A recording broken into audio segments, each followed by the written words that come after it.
Imagine que tu hérites d'une vie entière de sacrifices pour découvrir que ceux que tu appelles ta famille sont en réalité ceux qui creuseront ta chute. Une trahison si profonde qu'elle brise un foyer, détruit une lignée et laisse derrière elle un silence impossible à réparer. Voici l'histoire que personne n'ose raconter, celle des familles qui se déchirent de l'intérieur quand le sang devient le pire ennemi. La famille, on la croit solide, on la croit protectrice.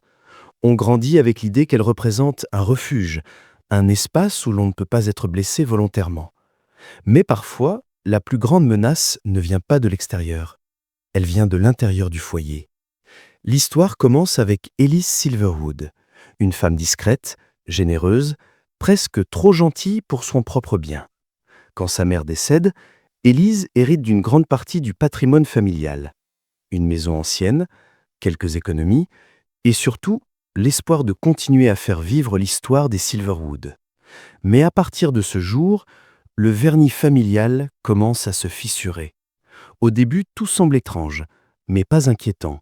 Des tensions qui n'existaient pas avant, des conversations abruptes, des regards lourds lors des réunions familiales. Puis, la vérité apparaît, lentement, presque sournoisement. Ceux qui l'entourent, des membres de sa propre famille, n'arrivent pas à accepter que l'héritage lui ait été confié. La jalousie. C'est souvent là que tout commence. Un frère qui se sent oublié, une tante qui estime avoir droit à une part plus grande, un cousin persuadé que ses difficultés justifient qu'on lui donne davantage. Chacun développe une raison, une justification et une rancœur de plus en plus visible. Mais ce qui attend Élise dépasse la simple dispute familiale. Peu à peu, elle découvre que certains ont élaboré une stratégie méthodique. Ils veulent récupérer ce qui lui a été transmis et ils sont prêts à la marginaliser pour y parvenir. D'abord, ce sont des mots blessants, des accusations voilées, des insinuations qui la peignent comme ingrate, égoïste, manipulatrice. Puis viennent les manœuvres plus sournoises, des documents modifiés, des conseils juridiques biaisés, des promesses jamais tenues.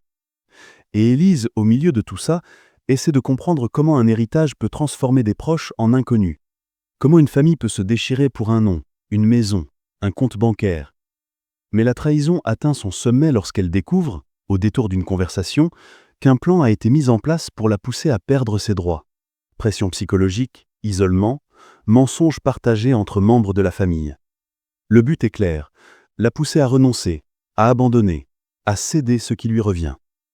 Ce moment devient un choc, parce que les actes ne viennent pas d'étrangers, ni d'ennemis, mais de ceux qu'elle avait aimés toute sa vie.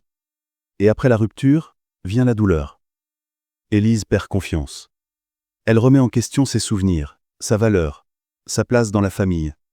Les nuits deviennent longues, les journées froides. La maison qu'elle aimait tant se transforme en symbole de division. Et comme pour toutes les personnes trahies par leur propre sang, la question qui revient sans cesse est la même. Pourquoi moi? Pourquoi eux? Mais l'histoire ne s'arrête pas là.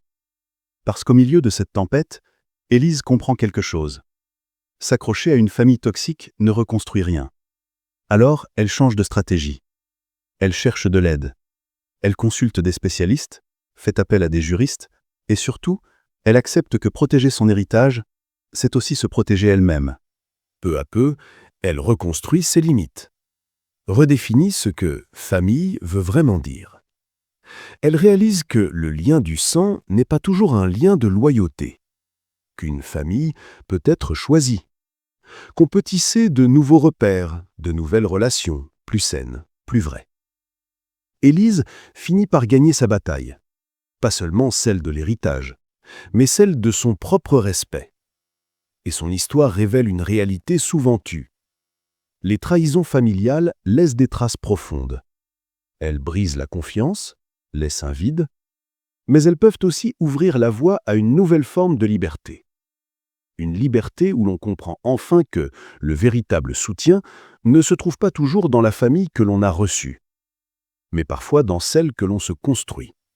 Au final, l'histoire d'Élise n'est pas seulement celle d'une perte, c'est celle d'une renaissance, d'une vérité dure à accepter, mais essentielle.